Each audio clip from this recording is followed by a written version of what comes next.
नमस्कार। धर्मो रक्षति रक्षितः। चलिए आज हम अपनी वीडियो का प्रारंभ करते हैं। हमने पिछली बार जिस चर्चा को हमने प्रारंभ किया था उसी से आगे हम अपनी चर्चा को बढ़ा रहे हैं।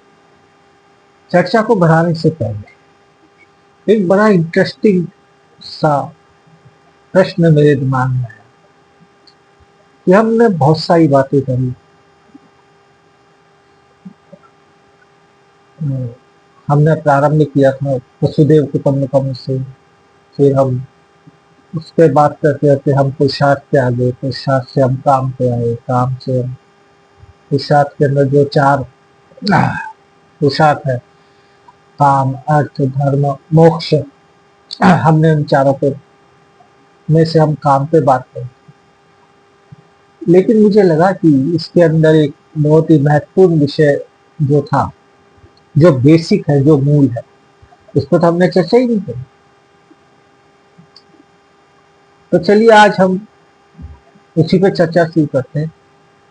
और ये दुनिया का सबसे कठिन विषय है जिस पर हम चर्चा प्रारंभ कर रहे हैं, और सबसे करीबी जो इसका उत्तर है वो हमारे सनातन धर्म के ऋषियों ने, मुनियों ने दिया है। दुनिया के अंदर बहुत सारे विद्वान जन हैं, बड़े बड़े प्रख्यात लोग हैं, बड़े बड़े संत हुए हैं जो ईश्वर के बेहद करीब है, जिन्होंने प्रकृति को बहुत तरीके से, बहुत अच्छी तरह से समझा है। फिर भी वो इस प्रश्न का उत्तर उतना सटीकता से नहीं दे पाए जितना हमारे सनातन धर्म ने दिया है। प्रयास किया है, लेकिन और समझाया भी है बहुत अच्छी तरीके से। तो हम उस विषय के ऊपर, और ये अत्यंत ही गंभीर विषय और सबसे महत्वपूर्ण है। यहाँ यूं है कि सनातन धर्म की जो नींव है, रीढ़ की हड्डी है, हम उसी पर चर्चा करेंगे। अब मैं जब बोलूंगा तो आपको लगेगा कि ये भी कोई विषय है, लेकिन ये सबसे महत्वपूर्ण विषय। हमने अपनी पिछली चर्चा के अंदर हम बात कर रहे थे मन की। तो मेरे को ये लगा कि अभी तक हमने मन को तो जाना ही नहीं कि मन आखिर है क्या। ये हमारे शरीर में कोई अंग है या क्या चीज है ये मन।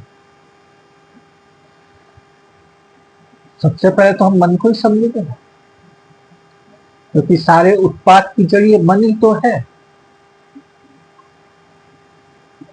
सब लोग इसी के ऊपर तो बात करते हैं, इस पे कैसे काबू पाया जाए, इसको कैसे साधा जाए। लेकिन हम जिस चीज को काबू करना चाहते हैं, जिस चीज को साधना चाहते हैं, जो कि पहली सीढ़ी है, तो उसके लिए हमें जानना तो पड़ेगा कि आखिर ये है क्या। जब हम जानेंगे तभी तो हम उसको साध पाएंगे। लेकिन इसको साधने का, इसको जानने का, साधना तो बात की बात है, पहले इसको जानने का आखिर ये है क्या। बहुत लोगों ने बहुत जिंदगियां खपाई, अलग अलग हजारों तरीके इस्तेमाल किए इसको जानने के, समझने के कि आखिर ये क्या चीज है। लेकिन बहुत कम लोग ऐसे हैं जो कि इसको जान पाए। वो ही पूरी तरीके से नहीं जान पाए। जानते इसका कारण, इसका कारण है कि ये आप किसी चीज को जानने के लिए आवश्यक है कि वो एक स्थिर चीज, पर ये तो हर क्षण रूप बदलता है। ये हर क्षण अपना आकार, अपना सब कुछ बदल लेता है। जो हर क्षण परिवर्तनशील हो, उसे जानना तो बेहद ही कठिन है। आप अभी सोचते हैं कि हाँ ये मन ये चीज है, लेकिन उसी क्षण वो अपना रूप बदल लेता है, वो अपना सब कुछ बदल लेता है। तो फिर चलिए हम इसी विषय पर बात कर रहे हैं, ये मन क्या है। अब तक का जो मेरे को मैंने समझा है, पढ़ा है, जाना है, तो ये कोई शरीर के अंदर कोई अंग नहीं है।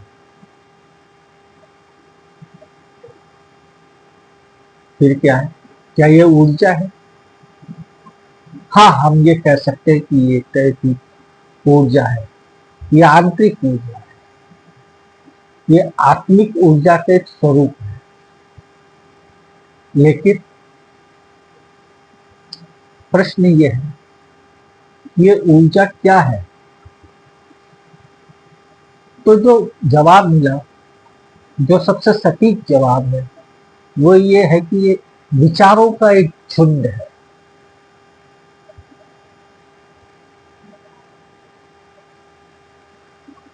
ये एक विचारों का झुंड है। अब हमारे ऋषि मुनियों ने अपने तपोबल से, अपनी एकाग्रता से इसे जाना, इसे समझा। और किसी भी चीज को जानने के लिए, समझने के लिए आजकल मतलब विज्ञान जो है वो क्या करता है, उसका डिसेक्शन करता है, उसको टुकड़ों के अंदर काट के देखता है। हर चीज को समझने का ये एक आसान सा तरीका है। हम किसी चीज को बाहरी रूप से देख के नहीं समझ पाते, हम उसको अंदर से देखते, उसके टुकड़े करते हैं छोटे छोटे, जिससे कि हमें समझने में, जानने में आसानी है। वैसे भी जापान के लोगों की एक प्रथा है, एक तरीका है वो। जब भी उन्हें कोई काम मिलता है तो वो उस काम को करने के लिए उसे छोटे से छोटे टुकड़ों के अंदर बांट लेते हैं। जितना छोटा वो कर सकते हैं उस काम को, उतना वो के टुकड़े कर लेते हैं। जितना वो टुकड़े कर सकते हैं उतना वो टुकड़े कर लेते हैं। तो अगर कोई बहुत बड़ा काम है तो उसके टुकड़े कर लेते हैं। टुकड़े करने से वो छोटे छोटे छोटे छोटे टुकड़े, फिर वो अपने उस काम को, उन टुकड़ों को फटाफट फटाफट करते जाते हैं और वो लक्ष्य तक जल्दी पहुंच जाते हैं। ये उनका एक बहुत सटीक तरीका है। इसलिए तो सेकेंड वर्ल्ड वॉर के बाद में जो युद्ध हुए, उनके ऊपर जब परमाणु बम गिरा और वो पूरी तरह से तहस नहस हो गई, लेकिन फिर भी उन्होंने बहुत तेजी से अपनी प्रगति की, उन्होंने बहुत तेजी से उन्नति की और वापस अपने आप को खड़ा किया। उनकी ये जो कला है, ये जो उनका तरीका है, ये बेहद ही कारगर है। या अगर हमें कोई काम मिलता है, अगर हम कोई काम करते हैं, मान लो बहुत बड़ा काम है, तो अब एक साथ देखते हैं तो हमारा हमारा मनोबल भी टूटता है कि इतना बड़ा लक्ष्य है, इसे हम कैसे प्राप्त करें।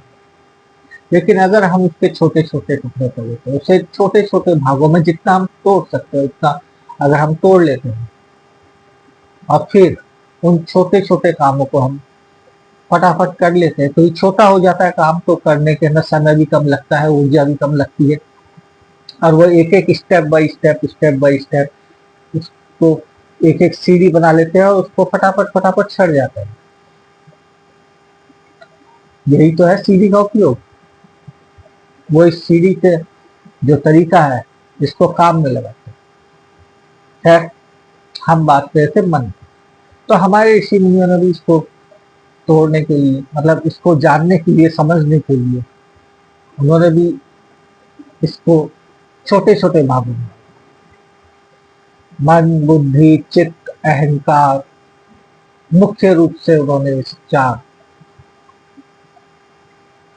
उसके डिसेक्शन किए, जिससे कि उसे ढंग से हम समझ सकें, जान सकें।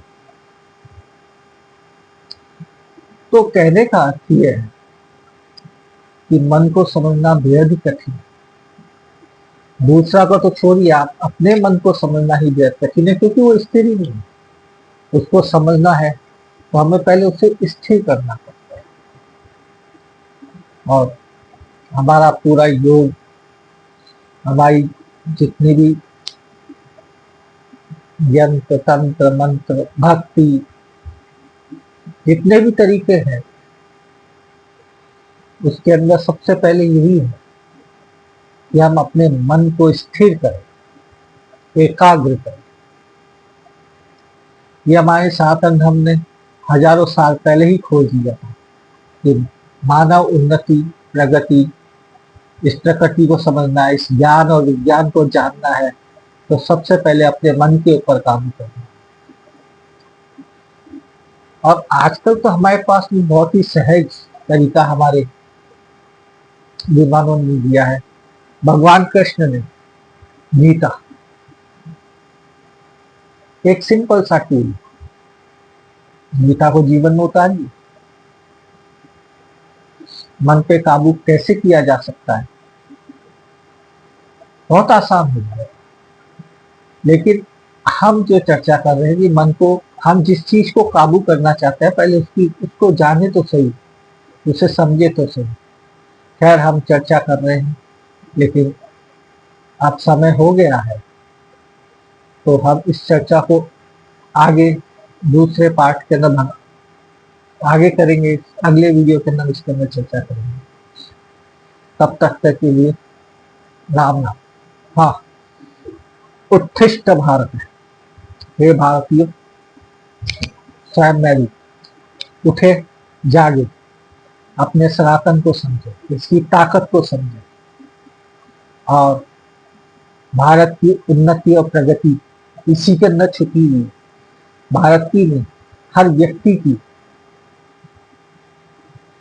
जीवन बेहद ही आसान अगर हमने अपने धर्म को समझ लिया, जान लिया।